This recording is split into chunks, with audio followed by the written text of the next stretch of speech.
It was just past midnight when the silence of a quiet New York suburb was torn apart by the crackling roar of flames.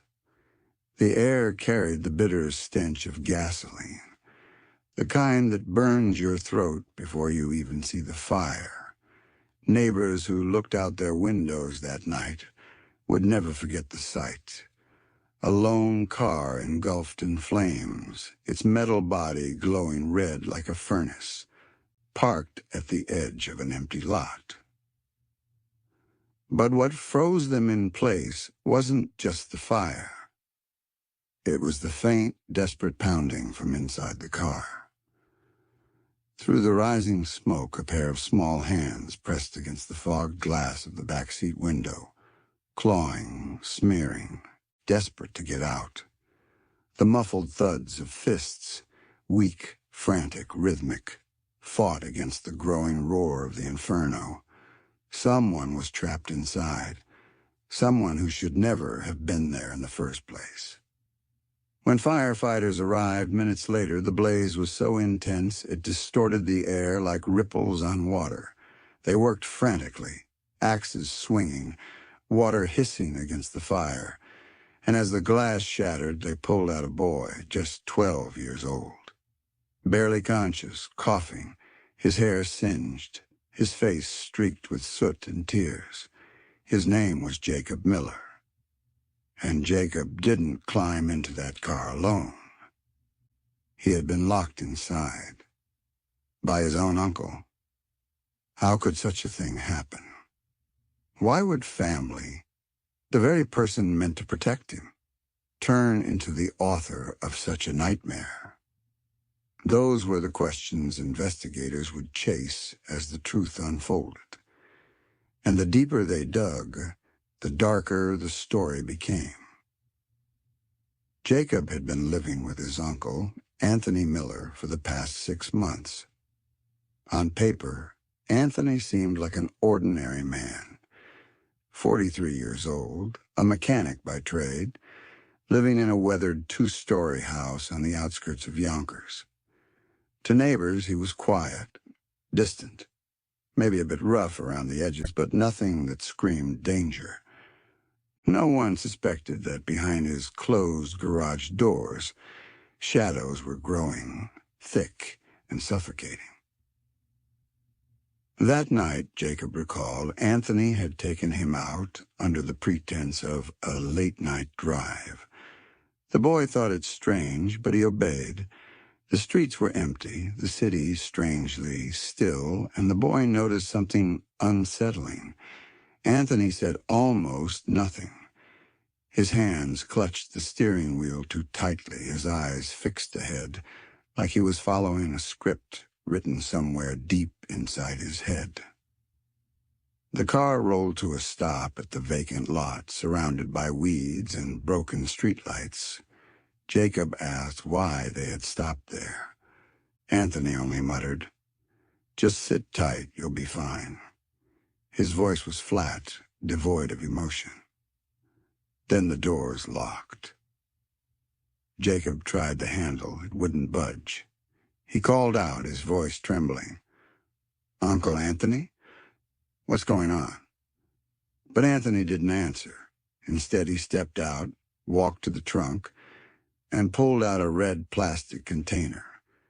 Gasoline sloshed inside, sharp fumes cutting through the night. The boy's small hands pressed against the window as his uncle poured the liquid across the hood, the sides, the ground beneath the car. Each splash echoed like a countdown. Jacob's heart raced, his chest tight. He begged, shouting, pounding on the glass, "Uncle, please, don't do this, please!" But Anthony didn't flinch. His face was unreadable, hollow, as though the man Jacob once knew was already gone. Then came the match. The strike was faint, almost delicate. A hiss, a spark, a brief glow. But in that moment, Jacob's world shifted into a nightmare no child should endure. Flames licked the edges of the car, racing along the gasoline trails, building, consuming, till the night itself seemed to catch fire. "Inside!" Jacob screamed, coughing as smoke filled his lungs, his fists beating the glass until his knuckles split. His vision blurred, the air so hot it burned to breathe. The car became an oven, each second stretching into eternity. What was going through Anthony's mind? Was it anger? Madness? Or something colder, something that made him believe this act was necessary? When police later asked, Jacob said the scariest part wasn't the flames, or even the thought of dying. It was his uncle's silence. He never yelled, never cursed, never threatened.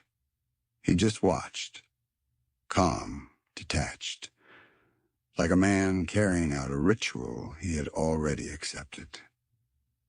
The firefighters pulled Jacob out just in time, but the damage, both physical and psychological, was already etched deep. His body trembled violently, his lungs scorched by smoke, his mind locked in terror. Witnesses recalled how he clung to the firefighter's jacket, refusing to let go, sobbing the words, "He locked me in. He locked me in." At the scene, Anthony Miller stood just yards away, watching the chaos unfold. The flames reflected in his eyes, but his expression was blank, unbothered. When officers approached, he didn't run. He didn't resist. He simply placed his hands behind his back, as though he had been waiting for them all along. Neighbors stood outside their homes, stunned, whispering in disbelief.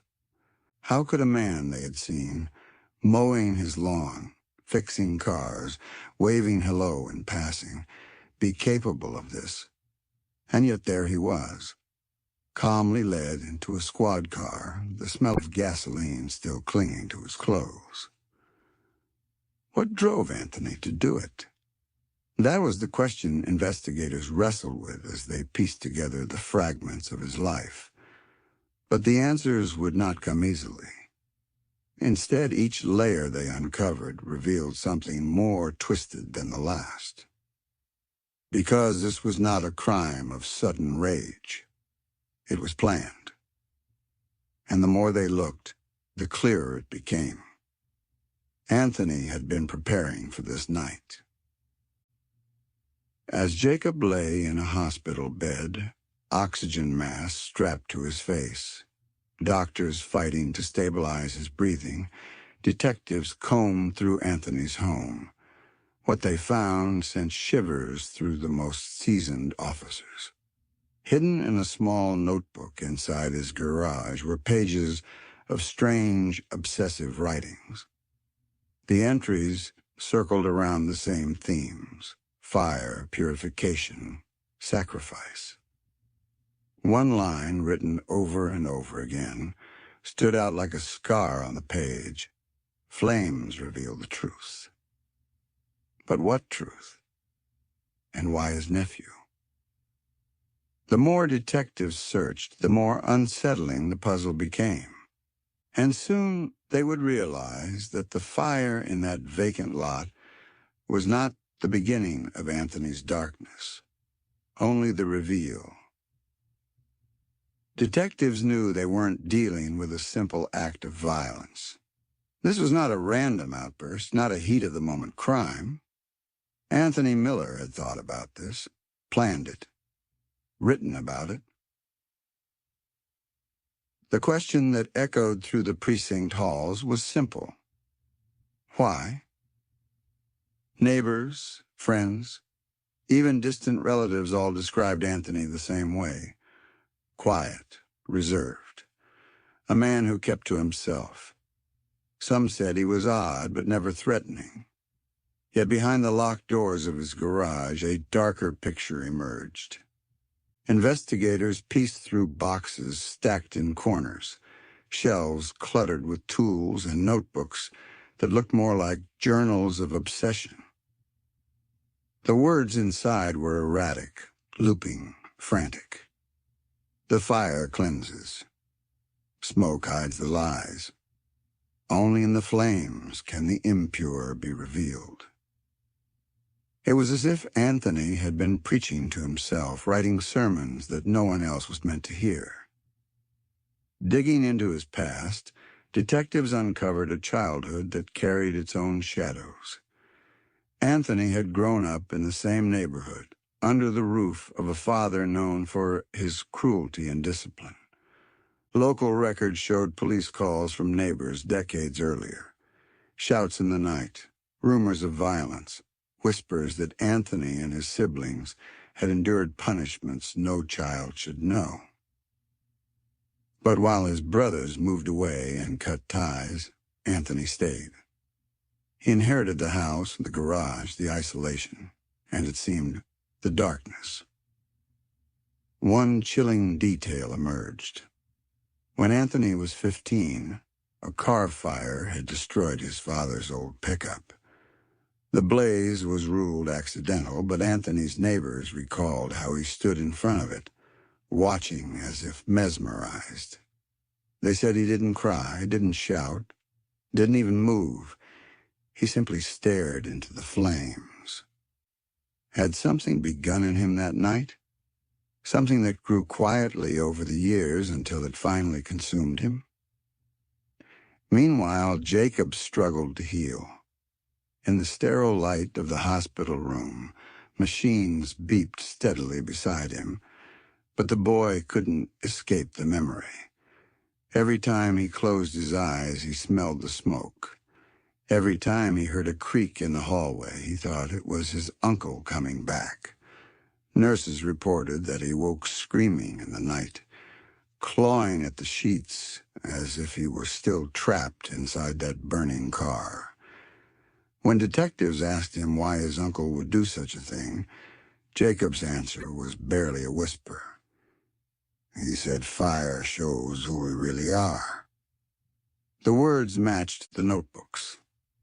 The same twisted philosophy.